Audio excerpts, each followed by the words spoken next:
berpikir secara mendalam, banyak sekali perilaku orang Indonesia yang didasarkan pada pamali atau mitos. Meski kebenarannya masih dipertanyakan, kebiasaan genetik yang ditanamkan di masa anak-anak tertanam kuat di alam bawah sadar kita, hingga mempengaruhi perilaku kita hingga kita dewasa. Dan inilah daftar 5 mitos Jawa yang ternyata masuk akal dan tak bisa dianggap remeh. Yang pertama ada larangan berpakaian warna hijau di pantai selatan. Mitos larangan berpakaian warna hijau di pantai selatan telah melegenda terhadap masyarakat Indonesia. Menurut mitos yang dipercaya, konon jika terdapat pengunjung yang nekat menggunakan pakaian berwarna hijau, maka dia dapat diseret ombak dan dijadikan sasaran oleh penguasa pantai selatan untuk ditarik ke dalam istana gaibnya. Selain itu, orang itu juga akan dijadikan sebagai salah satu pelayannya. Namun larangan tersebut faktanya sangat masuk akal. Fakta sains dalam ilmu pengetahuan, air laut memang tampak berwarna biru.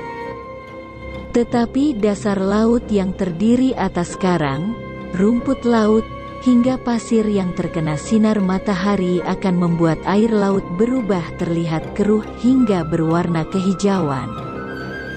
Maka ketika ada pengunjung yang terseret ombak serta menggunakan pakaian hijau, hal ini tentu akan menyulitkan tim SAR dalam pencarian. Mitos selanjutnya ada larangan menduduki bantal bisa buat pantat bisulan. Pada umumnya masyarakat Indonesia, khususnya yang tinggal di wilayah Jawa, tentu sempat mendengar kalimat jangan duduk di atas bantal nanti bisulan. Karena duduk di atas bantal terlihat sebagai perihal yang pamali ataupun tidak boleh dicoba. Lalu, apakah asumsi ini benar ataupun semata-mata mitos saja? Faktanya sejauh ini belum ada penelitian secara medis yang membuktikan bahwa duduk di atas bantal dapat menyebabkan bisul. Sebenarnya tidak adanya kaitannya secara magis.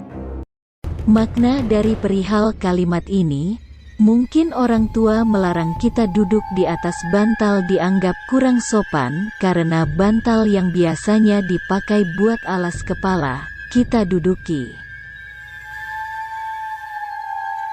Mitos berikutnya tidak boleh keluar rumah saat maghrib.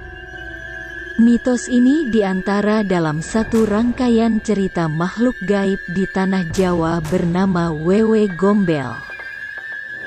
Orang lokal yakin kalau hantu dengan bentuk perempuan tua keriput ini gemar menculik serta membawa anak yang berkeliaran di malam hari. Percaya ataupun tidak, mitos ini kerap digunakan oleh orang tua agar anak-anak segera kembali ke rumah. Faktanya menurut riwayat yang termuat dalam kitab Sahih Muslim, alasan Rasulullah Shallallahu Alaihi Wasallam melarang anak-anak keluar pada waktu maghrib karena setan berpencar pada waktu tersebut. Dan selanjutnya ada mitos menabrak kucing akan mendatangkan kesialan meskipun tak sengaja. Dalam mitos yang berkembang di masyarakat Indonesia, menabrak kucing akan mendatangkan kesialan meski tak sengaja. Terlebih jika kucing yang tertabrak tidak diurus atau dikubur.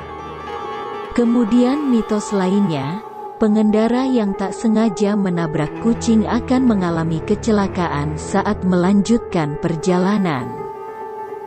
Faktanya mengutip apa yang disampaikan Habib Utsman bin Yahya mengenai peristiwa dan mitos tersebut dalam program televisi Islam Itu Indah.